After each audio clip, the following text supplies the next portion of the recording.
오늘 살고 있는 지금 이 시대에 우크라이나에서 전쟁이 그치지 않냐고 계속해서 어떻게 더 확전되어 일어날 것인지 많은 사람들이 조바심을 가지고 근심과 걱정으로 바라보고 있습니다. 설상가상으로 북한에서는 미사일을 쏘아 올려보내면서 세상을 뒤흔들고 있습니다. 또 세상 곳곳에서 지진과 기근과 힘든 일들이 들려오고 있습니다. 이 모든 것들을 바라보면서 세상의 끝이 아닌가, 많은 사람들이 종말이 다가왔구나 이런 생각을 갖고 있습니다. 오늘 마태복음 24장은 바로 세상의 끝, 종말에 일어나는 일들에 대하여 말씀하고 있습니다. 우리의 믿는 사람들이나 믿지 아니하는 사람들이나 모든 이들이 세상의 끝이 언제일까, 세상의 종말이 언제일까 이렇게 생각하면서 그것을 연구하며 나아가는 이들도 많이 있습니다. 오늘 예수님 그 당시에도 오늘 본문 3절 말씀에 이렇게 말합니다. 예수께서 감람산 위에 앉으셨을 때에 제자들이 조용히 와서 이르되 우리에게 이르소서 어느 때에 이런 일이 있겠사오며 또 주의 임하신가 세상 끝에는 무슨 징조가 있사오리까. 오늘 제자들이 예수님을 향하여 세상 끝에는 어떤 징조가 있을 것인가 라고 묻습니다. 이처럼 제자들마저도 세상 끝에 일어날 일들에 대하여 묻고 있는 것입니다. 이것은 예수님 때만 일어났던 일들은 아닙니다. 14세기의 역사를 우리가 살펴보면 14세기에 유럽에 큰 전염병이 돌았습니다. 유럽 인구의 3분의 1이 죽어갔습니다. 그때 세상이 종말이 왔다 수많은 사람들이 그렇게 말하고 있습니다. 18세기에는 포르투갈에 대지진이 일어나서 하루 사이에 15,000명이 죽임을 당했습니다. 그때에도 세상의 종말이 왔다라고 말하였습니다. 제7안식일 교회에서는 1844년에 예수님이 이미 재림하셨다라고 그들은 가르치고 있습니다. 또 우리가 잘 알고 있는 여호와의 증인도 1914년에 예수님이 재림하셨고 세상의 끝이 왔다고 말합니다.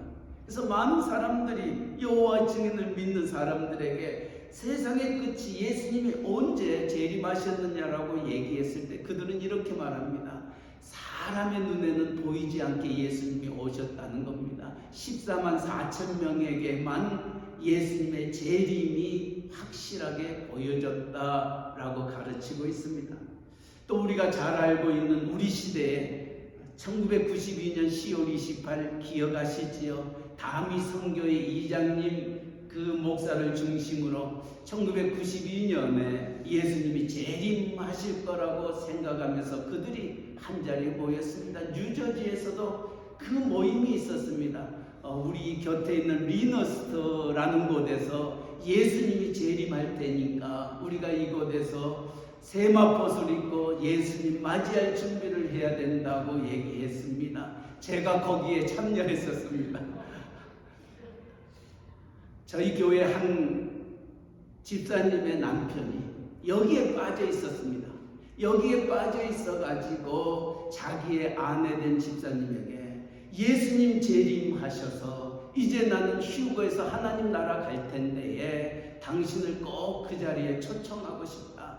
그래서 내가 예수님 재림할 때 휴거하는 그 모습을 보면서 당신과 아이들이 더 믿음 생활 잘 하는 자들이 되기 위해서 나의 휴거하는 것을 당신에게 보여주고 싶다. 꼭 이번만큼은 내게 내 말을 듣고 참석해달라고 얘기했습니다. 그래서 이 여자 집사님이 마음이 많이 흔들려서 그 당시에 제가 부교육자로 있었을 때인데 저에게 와서 얘기합니다. 목사님 어떻게 했으면 좋겠습니까? 라고 할 때 제가 그랬습니다. 그러면은 집사님, 어차피 예수님은 안 오실 것이니까 거기에 참석하시라고 단 조건을 두어서 내가 같이 참여하는 것을 조건으로 얘기하라고. 그래서 이제 그 리너스대에 있는 모임 속에 담당자에게 얘기해서 저와 그 여자 집사님이 같이 참여를 했습니다. 제가 참여하면서 이제 새벽에 오기 때문에 이제 함께 찬양하면서 같이 시간을 보내면서 중간중간 식사도 나오고 간식도 나오는데 김밥도 주고 뭐 식혜도 주고 그랬습니다. 그래서 제가 먹지 않으니까 저에게 와서 목사님 여기 도구 없습니다. 우리 그런 사람 아닙니다. 드셔도 됩니다. 라고 얘기하면서 목사님 참 안타깝습니다. 왜 예수님의 재림을 믿지 않습니까? 아닙니다. 저 예수님 재림 믿습니다. 예수님 반드시 오신다고 성경에 기록되어 있습니다. 그러면서 여러 가지 사진을 가지고 옵니다. 사진을 가지고 오니까 그 사진 속에 우리가 잘못 찍으면 옆에 이렇게 불구스름하게 그 화질이 나와 있는 그 사진들이 있습니다. 이것을 보면서 이것은 성령의 불기둥이다고 하나님의 사람들에게만 보여주는 우리 집에도 잘못 찍어서 이런 사진들 많습니다. 이렇게 얘기를 했습니다. 목사님 큰일 났습니다. 목사님이 이렇게 믿지를 못하니까 다른 사람들이 믿지 못하는 것 아니냐고 안타깝다고 우리가 휴거될 때 목사님 꼭 그것을 보시고 믿고 하나님 앞에 더 귀하게 쓰임받는 종이 되어달라고 얘기합니다. 이제 새벽 4시가 됩니다.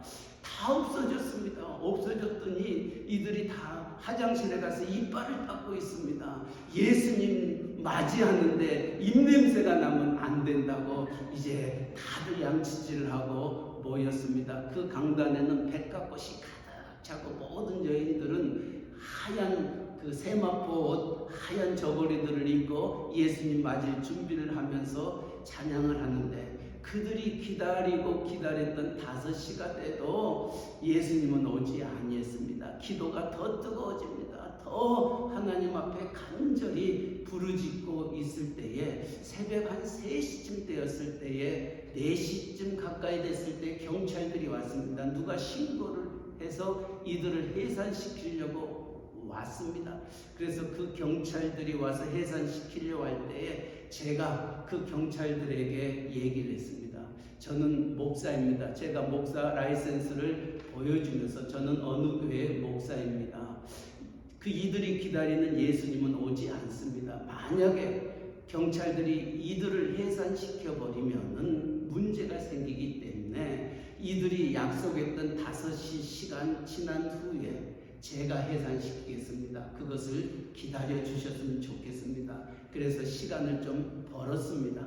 그리고 5시가 됐습니다. 뜨겁게 기도합니다. 어떤 남자 몇 사람들은 에이쌍 하고 일어나서 예수님 안 오셨다고 가버립니다. 한 5분쯤 지났을 때 제가 앞에 나가서 초인종을 울렸습니다. 거기는 땡땡땡땡 하는 게 있더라고요. 그래서 그것을 울렸더니 사람들이 다 불쳐다봅니다. 그리고 제가 그렇게 말했습니다. 여러분이 기다리고 있던 예수님은 이 시간에 오지 않았습니다. 그러나 성경은 반드시 예수님이 오신다 말씀하고 있습니다. 하나님은 분명히 우리에게 약속했던 그 약속을 지키시는 하나님이십니다. 마태복음 24장에도 그때와 그 시는 아무도 알지 못하고 아버지만 아신다고 말씀하셨습니다. 여러분은 잘못된 믿음을 지금까지 가지고 왔습니다. 이제 집에 돌아가셔서 다시 오실 그 주님을 생각하면서 여러분 신앙생활 또 가정생활 교회생활 잘 하시기를 바랍니다. 뒤에 경찰들이 와 있습니다. 여러분 가시는 길 운전 조심하시고 가시기를 바랍니다. 이제 얘기하고 있을 때에 거기 담당자가 해산을 시켜도 내가 해산할 테니까 목사님은 저리 가라고. 그래서 제가 그 담이 선교의 현장 뉴저지에 제가 있었습니다. 이처럼 수많은 사람들이 잘못된 믿음을 가지고 신앙생활 하고 있고 오늘날에도 수많은 사람들이 이 세상의 종말이 언제 올 것인가 그렇게 생각하면서 우리를 미혹하고 있습니다.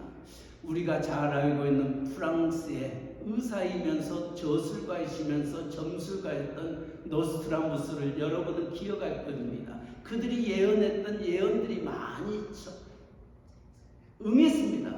그러나 그가 말했던 그 예수님의 재림, 세상의 종말은 그가 말한 대로 되지 아니하였습니다. 노스트라무스는 1999년 7월에 지구가 멸망하고 그때에 세상에 종말이 온다고 얘기했지만은 결코 그 일은 이루어지지 아니하였습니다. 이루어지지 않을 수밖에 없는 것이 성경이 하나님의 말씀이요 1.1핵이라도 틀리지 않는다면은 그때와 그 시는 아무도 알지 못한다 라고 말하였는데 아버지만 아신다고 말씀하고 있는데 노스트라무스가 얘기했던 그 예언이 맞을 수가 없다는 것입니다.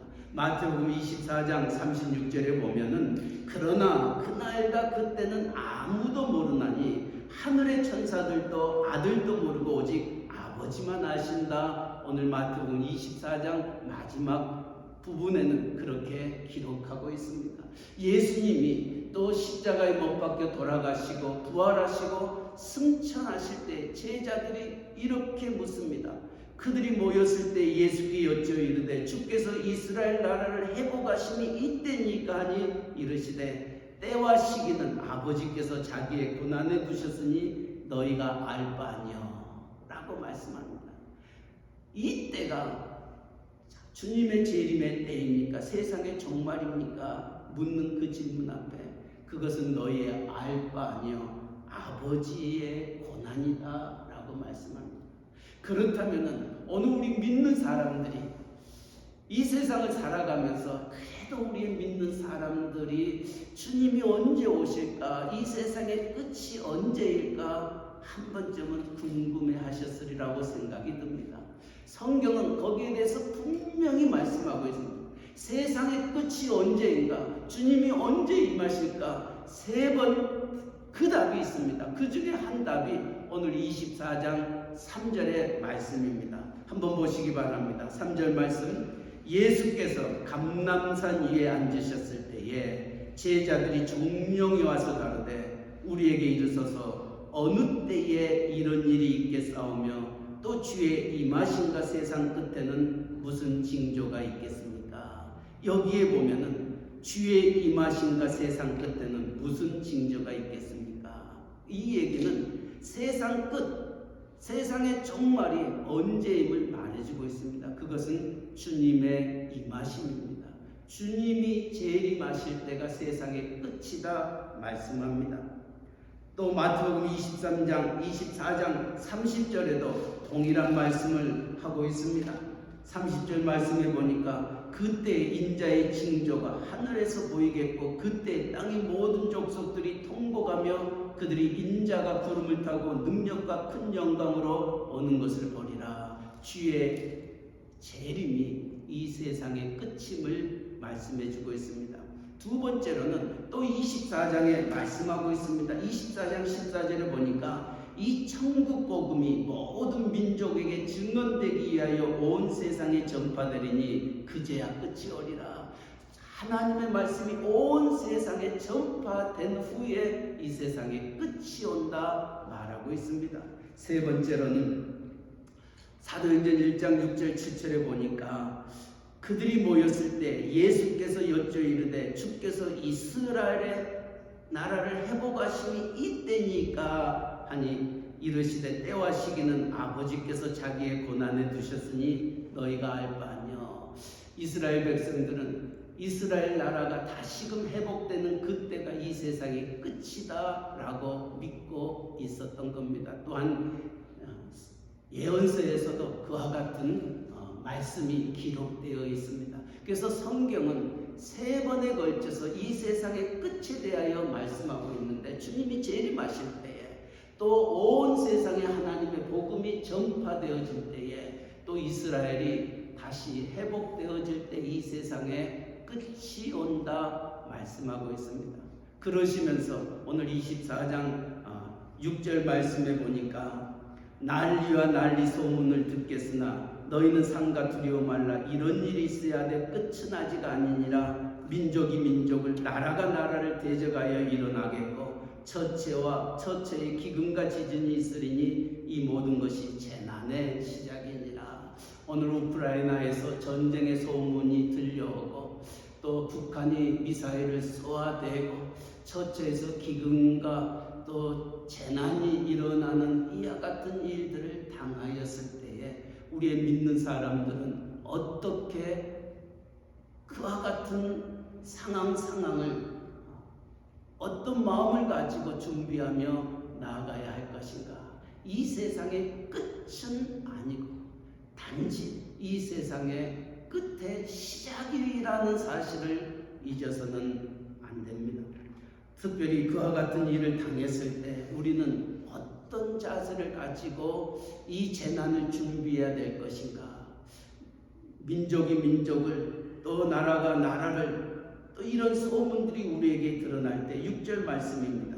난리와 난리 소문을 듣겠으나 너희는 삼가 두려워하지 말라. 이런 일이 있어야 돼 아직 끝은 아니니라. 우리가 이런 상황 이런 일들이 우리 주변에 일어날 때 기억할 것은 주님은 저와 여러분에게 삼가 두려워하지 말라.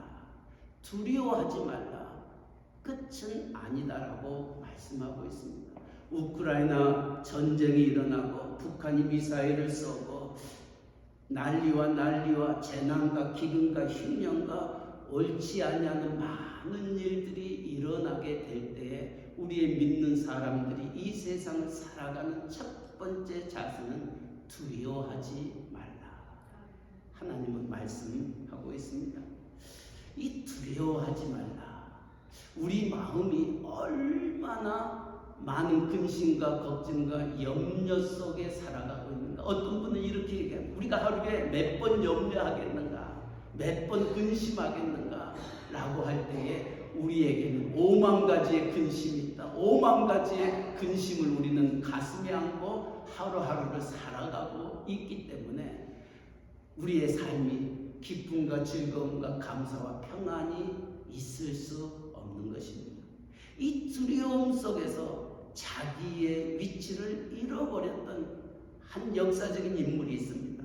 스페인의 왕 중에 페르디난도라는 5세가 있었습니다.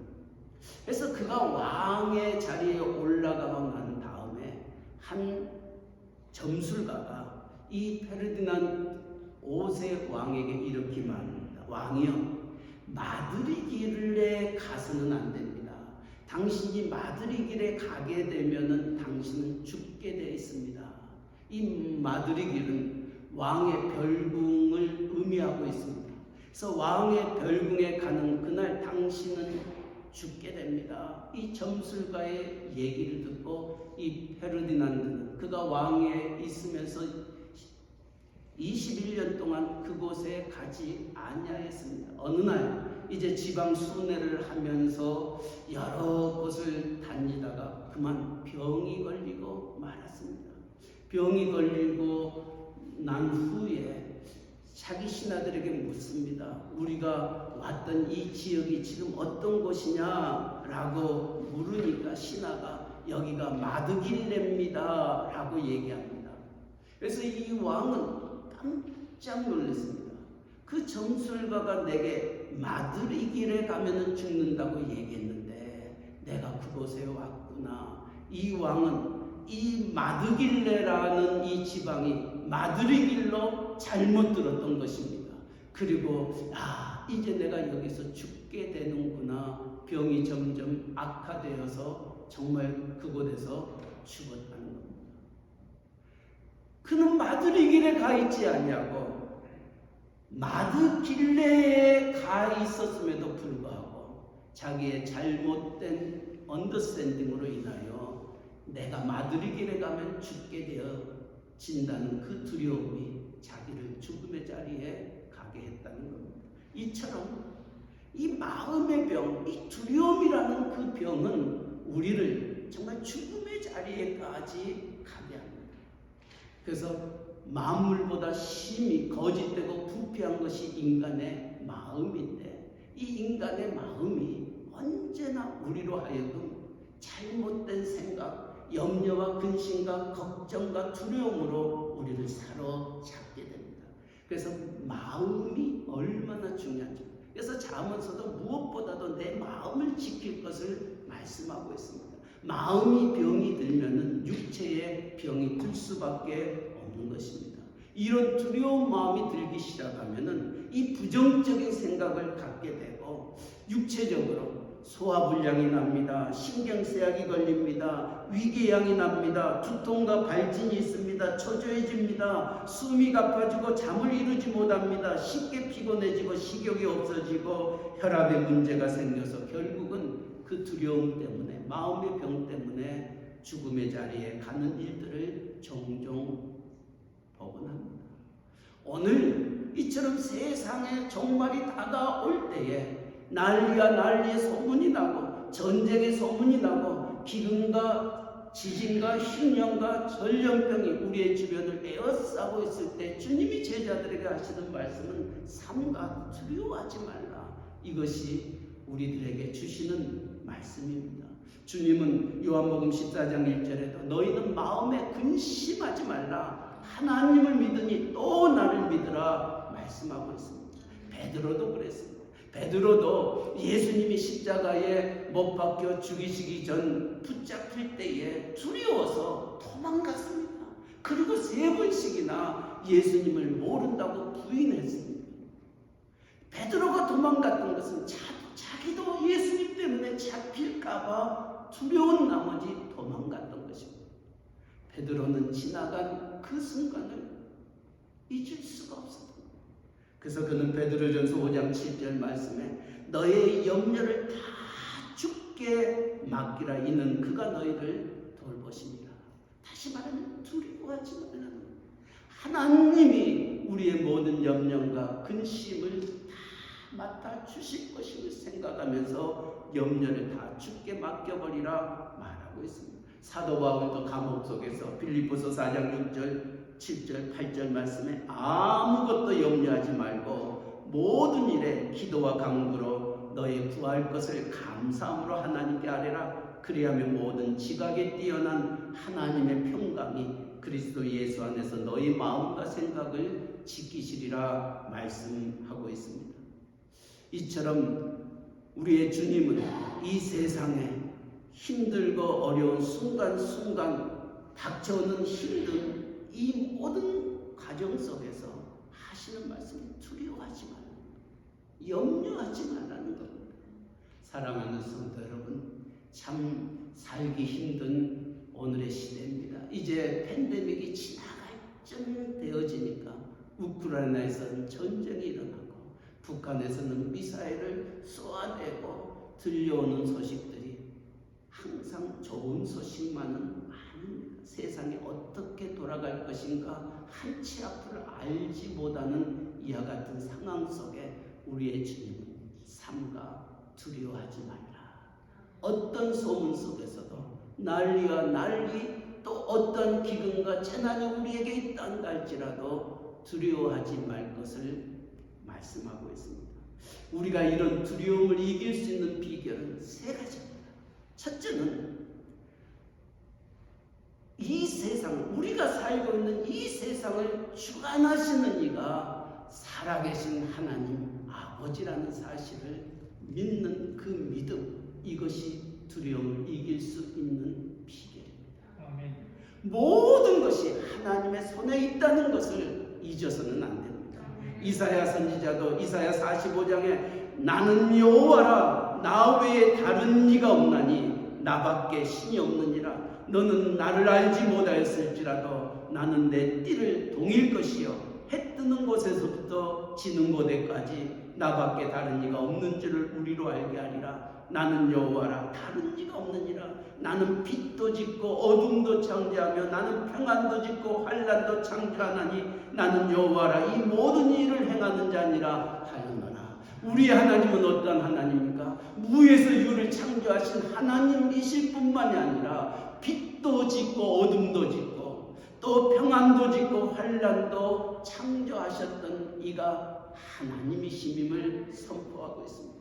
여러분이 믿고 있는 그 하나님은 여러분의 일거수일투족을 잘 아실 뿐만이 아니라 여러분의 다가오는 여러분 앞에 있어야 될 모든 것들을 알고 계시는 하나님이시요 그 모든 것들을 주관하시는 하나님이시다. 그러기에 다윗은 내가 사망의 음침한 골짜기를 다닐지라도 해를 두려워하지 아니할 것은 주께서 나와 함께 하십니다. 주의 지팡이와 막대기가 나를 안위하시나이다 말하고 있었던 겁니다. 하나님이 나와 함께 하신다면 동남풍이 불어도 서북풍이 불어도 가시밭에 백합과 예수 향기 날리니 할렐루야 하면 찬송하며 나아갈 수 있는 것입니다. 그러기에 이 두려움이 우리 앞에 놓여 있을 때에 하나님을 전적으로 믿고 의지하며 맡기시기를 바랍니다. 다윗도 골리앗 앞에서 이스라엘의 모든 군대가 골리앗에게 두려움 속에 있었습니다. 저 골리앗을 무너뜨릴 수 있는 자 아무도 없었던 것입니다. 그러나 어린 소년 다윗이 그 골리앗 앞에 나아가 그렇게 외칩니다.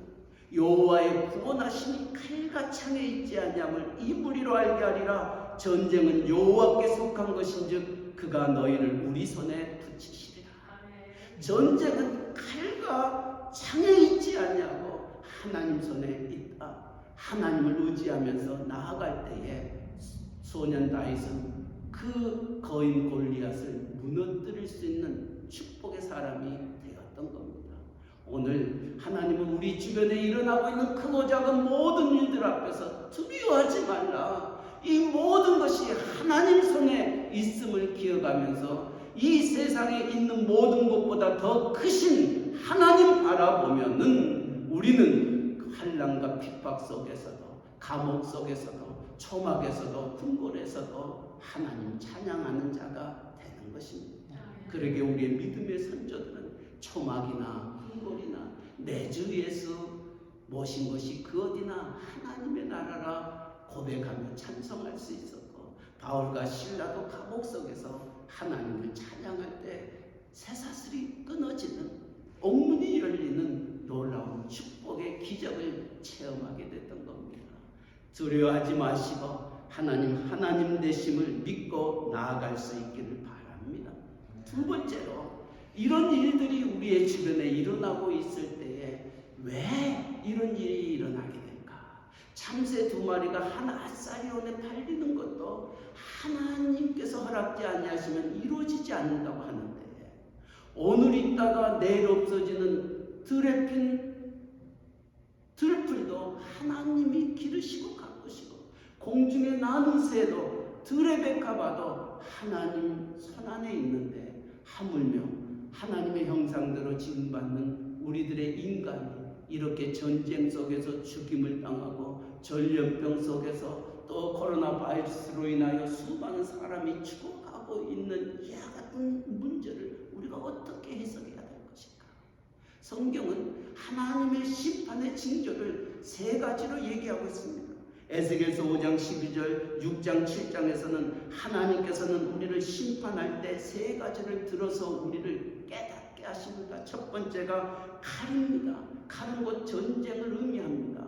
언제 하나님이 전쟁을 그 백성들에게 주셨느냐 하면, 이 백성이 하나님을 떠날 때, 하나님 없어도 살 수 있다고 교만하여 이방신을 섬길 때에 하나님은 이웃 나라들을 세워서 하나님의 백성을 치시겠습니다. 아수르가 하나님 모시기에 좋아서 그 아수르를 들어서 북이스라엘을 치셨던 건 아닙니다. 아수르는 이스라엘에 범죄했던 그것과 비교해 보면은 정말 3발의 피입니다. 더 큰 죄를 지었던 이가 아수르였습니다. 그럼에도 불구하고 아수르를 들어서 북쪽 이스라엘을 치시고, 바벨론을 들어서 남쪽 유다를 치셔서 바벨론 70년 포로 생활을 겪게 하셨던 겁니다. 왜 하나님이 이스라엘보다 더 악한 나라였던 아수르를 들어서, 유다보다 더 악한 바벨론을 들어서 이들을 무너뜨리고 이들이 전쟁에서 패하는 비극을 갖게 합니다. 거기에는 분명한 하나님의 뜻이 있다는 그래서 하나님은 우리에게 이런 전쟁에 이런 아픔과 힘듦의 심판을 통해서 하나님이 하시고자 원하시는 뜻이 있는 것. 그것은 무엇이냐면은 하나님의 심판을 기억하면서 정신을 차리고 깨어 기도하라고 하나님이 이와 같은 원형을 우리에게 주시는 겁니다. 지금 일어나고 있는 이 모든 일들은 여러분을 향한 원형입니다. 경고입니다. 하나님이 이런저런 경고를 우리에게 주셨을 때에 이 경고를 귀담아 듣는 사람들은 회복할 수 있습니다. 그러나 하나님의 경고를 무시하고 세상과 더불어 죄악과 더불어 나가게 될 때에 우리는 더 큰 비참함을 맞이하게 될 것입니다. 두 번째로 하나님의 심판은 구약에는 언역으로 나옵니다. 이 언역은 전염병을 의미하고 있습니다. 아까도 얘기했듯이 유럽의 3분의 1이 죽어갑니다. 포르투갈은 대지진이 일어나 죽음에 이르게 되는 그와 같은 일들이 무엇을 의미합니까? 세상의 끝이 아니라 하나님의 백성을 향한 깨우침입니다. 하나님의 원인입니다. 오늘 우리가 이 팬데믹 기간 동안에 우리가 2년 혹은 3년 지나온 이 가정 속에서 우리 모두는 한 번쯤 믿음 생활을 다시 한번 돌아보았을 것입니다. 내가 예배당에서 예배를 드리는 이 모습과 내가 영상 앞에서 예배 드리는 모습 얼마나 다른지, 그리고 내가 하나님을 사랑하는 그 마음이 얼마나 다른지 우리는 한 번쯤은 생각해 보았을 것입니다. 우리가 예배당 예배를 드리지 못하고 함께 모여 예배를 드렸던 그 순간을 우리는 기억할 것입니다. 하나님은 이런 전염병을 통해서 이 온역을 통해서 하나님의 백성들이 깨닫게 하기 위하여 이와 같은 심판을 주셨던 겁니다. 셋째로는 흉년과 기근을 통하여서 하나님은 그 백성들을 심판하시고 깨우치십니다. 천지를 창조하시니까 하나님이십니다. 엘리야가 기도할 때 3년 6개월 동안 비가 오지 아니하였고 3년 6개월 동안 비가 오지 아니하였던 그 땅에 그가 기도하니 비가 내렸다 말씀하고 있습니다.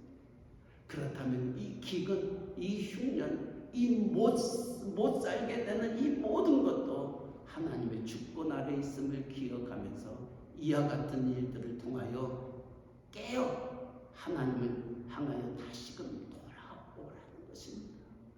우리가 언제 하나님 앞에 나와 눈물로 기도합니까? 언제 우리가 하나님의 전에 찾아와서 하나님 앞에 간절히 기도합니까? 내 문제가 부딪혔을 때에, 내가 죽게 되었을 때에, 내 자녀가 죽게 되었을 때에, 내 자녀가 힘들고 어려움을 겪고 있을 때에, 내 자녀가 이제 결혼 전년기에 놓여 있었을 때에 우리에게 부딪히는 문제에 기도의 제목이 있지 아니하는 이상 우리는 하나님 앞에 나오지 않더라는 거예요. 하나님 없이도 살 수 있는 것처럼 세상을 향하여 또 죄악을 향하여 나아가는 우리들 깨우치기 위하여 하나님은 우리에게 이런저런 일들을 주셔서 우리로 하여금 하나님 앞에 나오게 하고 기도하게 하고 하나님을 찾게 하고 하나님 말씀 앞으로 나아가게 하신다.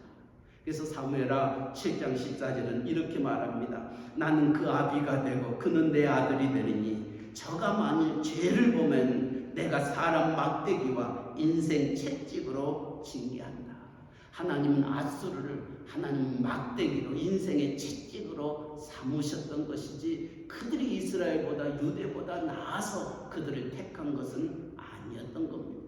훗날 이스라엘을 멸하였던 앗수르, 유다를 멸하였던 바벨론을 하나님은 더 무섭게 심판하셨음을 성경은 우리에게 가르쳐주고 있습니다.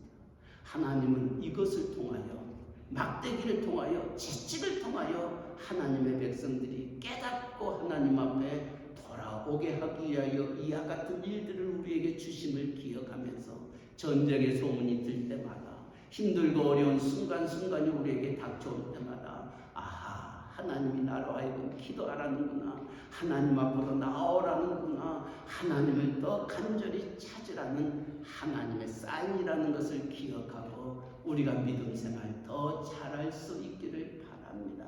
마지막 세 번째로는 이와 같은 일들이 일어났었을 때에 하나님의 절대적인 주권을 의지하고 또 이것이 하나님의 우리에게 원인임을 기억하면서 마지막 세 번째로 기억할 것은 하나님은 하나밖에 없는 독생자 예수 그리스도를 십자가에 못 박아 죽이시기까지 저와 여러분을 사랑했던 하나님이십니다.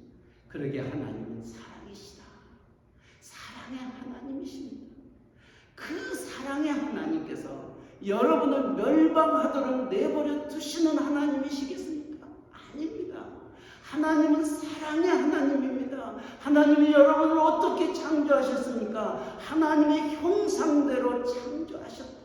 하나님이 생기를 부어 생명이 되게 하나님의 영을 우리에게 부어주어 하나님의 사람이 되게 하셨고, 하나밖에 없는 독생자 예수 그리스도를 십자가에 못 박아 죽이시기까지 우리를 구원시켰던 하나님이십니다. 그렇다면 우리가 이 세상에서 망하는 것을 하나님은 원하시겠습니까? 아닙니다. 하나님은 아브라함에게 너는 복의 근원이 되리라 라고 말씀하셨던 것처럼 저와 여러분이 이 세상에서 정말 빌어먹는 그와 같은 삶이 아니라 복의 근원에 정말 복덩어리가 되어서 여러분뿐만이 아니라 여러분 주변에 있는 사람들이 여러분을 통하여 복받는 자의 자리에 서게 하시는 이가 우리 하나님이십니다.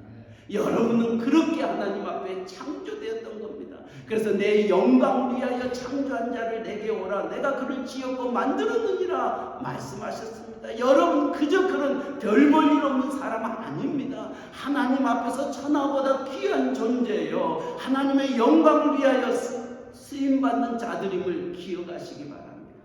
이 세 번째, 이 모든 것들을 통해서 하나님 무엇하기를 원하신가? 하나님 모든 것이 하나님 손에 있다는 것을 깨닫게 하시고, 또 채찍을 통하여 우리에게 원인을 주시고 다시금 하나님 앞에 돌아와 하나님의 축복을 누리는 그와 같은 삶의 주인공으로 살기를 하나님은 원하시고 계십니다. 그러기에 로마서 8장 말씀에도 사도 바울은 하나님을 사랑하는 자, 그 뜻대로 부르심을 입은 자들에게는 모든 것이 합력하여 선을 이루신다 말씀하고 계십니다.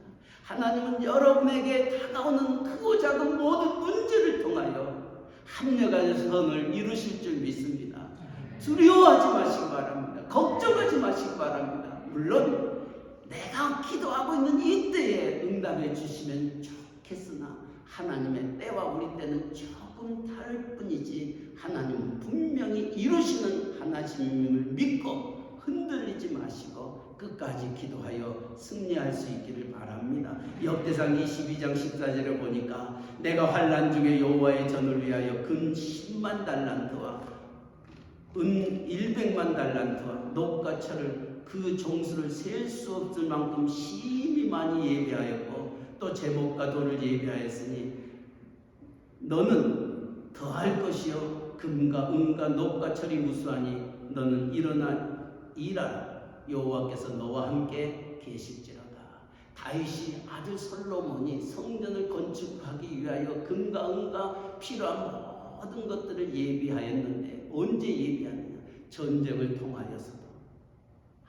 다윗은 하나님의 성전을 위하여 이렇게 예비하고 준비해 놓았던 그것들, 솔로몬 때 그 영광을 맞이하게 됩니다.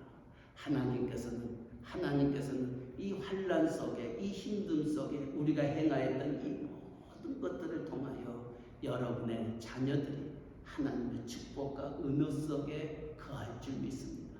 여러분이 지금 무엇을 심느냐, 무엇을 여러분이 힘써 일하느냐에 따라서 여러분뿐만이 아니라 여러분의 자녀들, 여러분의 손자, 손녀들에게 주시는 하나님의 축복이 엄청나다는 것을 기억하시기 바랍니다. 그러기에 시편 기자도 너희는 가만히 있어 내가 하나님 됨을 알지어다.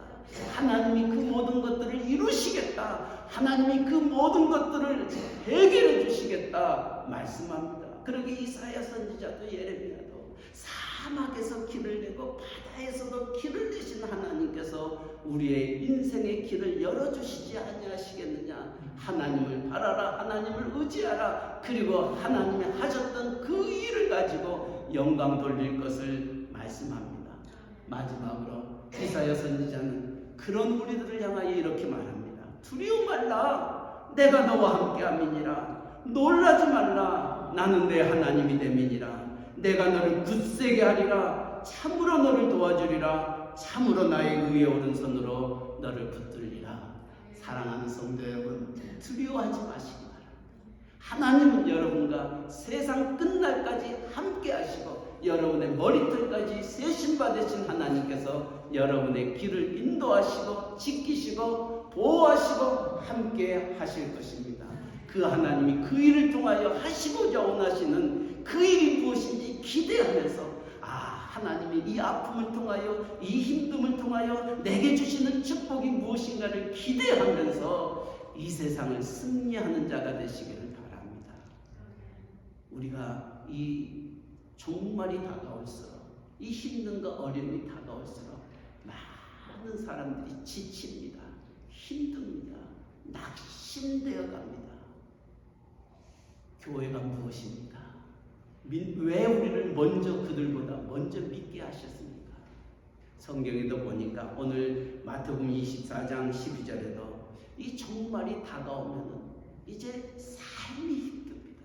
그러기 때문에 불법이 성하게 되고 나 먹고 살기도 힘들다 보니까 사랑이 식어져 갑니다. 내 이웃이 죽어가도 못 본 척 내버려 둡니다. 이것이 오늘 우리의 주변에 일어나고 있는 모습들입니다. 저 영혼을 사랑하라고 말씀하셨던 그 하나님이시지만 나 먹기도 힘든데 내 가정 함께 지켜나가기도 힘든데 그들을 돌볼 겨를이 없습니다. 이것이 말세가 다가올수록 우리에게 주어지는 삶의 현실입니다. 그러나 오늘 주님은 말합니다. 그럴 때일수록 사랑이 식어져 갈수록 사랑할 것을 말씀합니다. 하나님을 사랑하고 내 이웃을 내 몸과 같이 사랑하라 하셨던 하나님의 말씀을 기억하시기 바랍니다. 이제는 사람 만나기가 두렵습니다. 힘듭니다. 저 사람이 언제 내게 손을 내밀지 또 무엇을 내게 도와달라고 그럴지 사람 만나기조차도 힘듭니다.